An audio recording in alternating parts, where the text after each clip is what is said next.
What's up guys? Perkenalkan Felix Xiao. Dia adalah seorang ateis pada saat SMP, pencinta game dan penggila anime. Dia menjadi agnostik pada saat SMA dan pada tahun 2002 dia masuk Islam, memutuskan untuk percaya pada Allah Subhanahu wa taala, Tuhan yang berhak diibadahi satu-satunya, dan Nabi Muhammad adalah utusannya.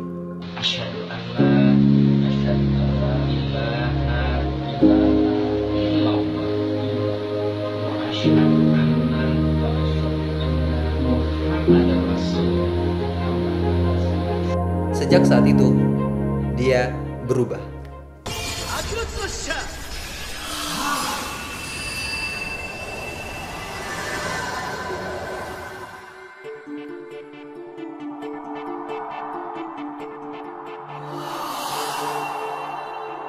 Sekarang beliau sudah menjadi ustadz kontemporer Indonesia, memiliki lebih dari 4 juta followers dan tergabung dalam gerakan para ulama di Barisan Bangun Negeri.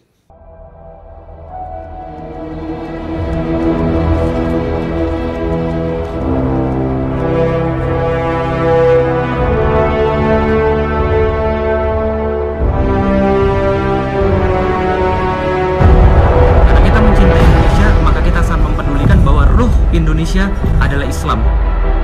Jangan lelah memohonkan agar Allah curahkan rahmat bagi kita sehingga kita berada dalam kesatuan bangsa. Pertanyaannya, kok bisa seorang Felix Xiao yang dulunya seorang ateis agnostik pencinta game penggila anime sekarang berubah jadi seorang ustadz?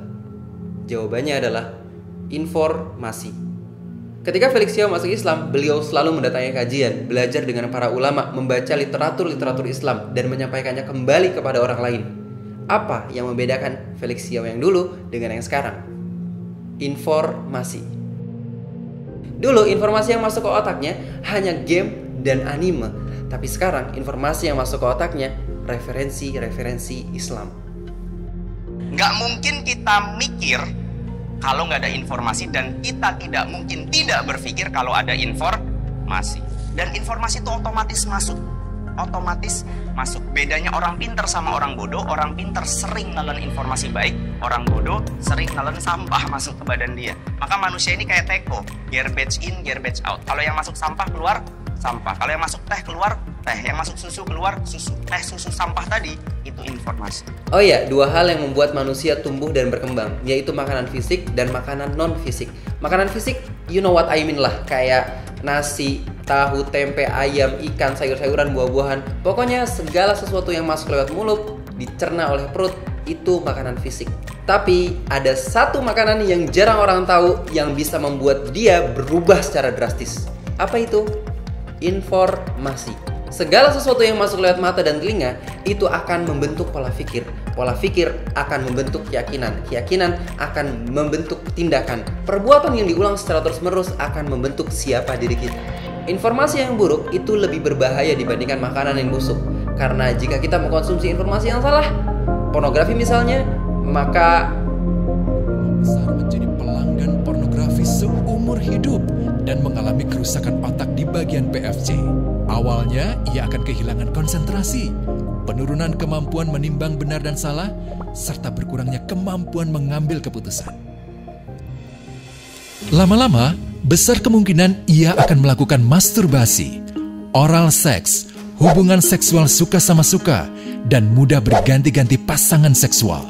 Pernikahan dianggap tidak penting, pasangan dianggap hanya sebagai objek seksual semata, cenderung merendahkan derajat dan kehormatan lawan jenis. Selera hubungan seksualnya pun tidak sehat dan seenaknya, kasar sampai tega memperkosa. Manusia jadi tidak ada bedanya dengan binatang. Inilah dampak yang terjadi akibat kerusakan PFC. mungkin kalau kita makan makanan yang busuk berbakteri akan membuat kita sakit sehari 2 hari. Tapi kalau kita konsumsi informasi yang salah, itu akan merusak otak kita, membuat ucapan kita kotor, dan menjadikan sifat dan perilaku kita hina. So, kalau kita pengen berubah, hal pertama yang harus kita ganti adalah informasi. Sekarang coba challenge diri kita. Setiap hari harus ada informasi yang baik masuk ke otak kita. Kayak denger ceramah, baca buku, ketemu sama orang soleh misalnya. Jika kita melakukan itu secara konsisten, maka kita akan berubah.